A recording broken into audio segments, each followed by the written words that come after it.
Well, let's get reaction from more of the family now. Chaiphus Nyoka's niece, Nation, joins us for reaction. Chaiphus, Nation, a good evening to you. Thank you so much for joining us. This has been 38 years in the works for the Nyoka family. I think talk to us about just the kind of reflections that are taking place within the family this evening after you've seen that 15-year sentence handed down on Marais. Thank you for your time. It has been a mix of emotions. It has been a 37-year battle for justice, so the sentence is a victory for justice and accountability for the family. I do feel that although there's relief in the sense that there's some accountability, there's also deep sadness because no sentence can ever bring Uncle Chaiphus back. We are grateful that justice has taken its course, of course, but the pain of losing Uncle Chaiphus is still very raw, even 37 years later. Of course, no sentence can ever be enough when you've lost someone that dear. I thought it was interesting that when the judge handed down the sentencing, also speaking about, the court citing that lack of remorse by this former police officer. And I wonder just if, the family is something, has seen that and what it is that you've noted around the issue around whether or not this former police officer understands the gravity of, what was done in 1987, what it did to the family, and if there is a sense of remorse. Well, he had written a letter previously around January where he had stated, sort of his apologies. But I think in the time that he will be spending in prison, he might get a further chance to dwell in that remorse and sort of bask in what's actually happened. I don't think as yet he has fully, taken account of the depth of the pain that he has caused. And most of his testimonies via his different representatives, he seemed to center himself a lot rather than the pain that he had inflicted on our family. So I do hope that during this time he'll be able to reflect and maybe one day feel a genuine sense of remorse.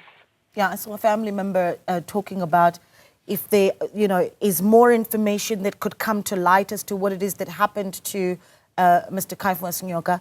But I do want to go back to that night in the early hours in August in 1987. It's believed that Sergeant Marais and others and a few other sergeants went into a home of Nyoka's homestead, and then it's believed there that they found him with friends, removed the individuals that he was with, and then proceeded to shoot him 9 times. I mean, it's a gruesome picture when you think about it. And I'm sure that as one of the family members and as a niece, you've heard the story and reflected on just how violent that was. And I'm keen to hear your thoughts on that. But are there still gaps as to what happened on that night? Yeah, I mean, it was quite a lot as well to grow up in a home where, this was also constantly discussed. This wasn't, a closed matter that was for abantu abadala, so to speak. It was a matter that was discussed, which has also, played out in different ways. People also process trauma differently and act out trauma differently. So it's been quite strenuous and harrowing to experience. In terms of speaking and engaging on what happened on that night, I think it was quite brutal. I think that's what a lot of people also cannot get over in terms of the community, in terms of my family. It was quite a brutal way to take someone out. The 3 boys as well, who are now men, who were taken out, having to see that experience, having to live that experience and see those men years later in complete denial about what has happened, has also been quite challenging. So I think the most important thing that we're focusing on is the fact that it is one of the first prosecutions of an apartheid-era crime in democratic South Africa. So there is a sense of relief, because carrying that level of grief and trauma is quite a lot, considering how long they've waited for justice. So without that sense of closure or insight into what happened and why, it was quite difficult to move on or to try and say, we'll have a discussion with him. It takes quite a lot of emotional legroom, patience and strength, but we have drawn strength from one another and from our memories of Uncle K. Yeah. You've got the Justice Committee, their chairperson also coming out welcoming this sentencing. In fact, the chairperson saying the sentence is indeed welcome. A young man was robbed of his life, a bright future, and the committee would like to see the finalization of all apartheid-era crimes. And this is where I want to go next, is what message you think this sends to apartheid era perpetrators that are alive and watching, number one. And then, of course, the message that this sends to families, much like the Nyoka family, that have for years, decades, been waiting for justice and answers.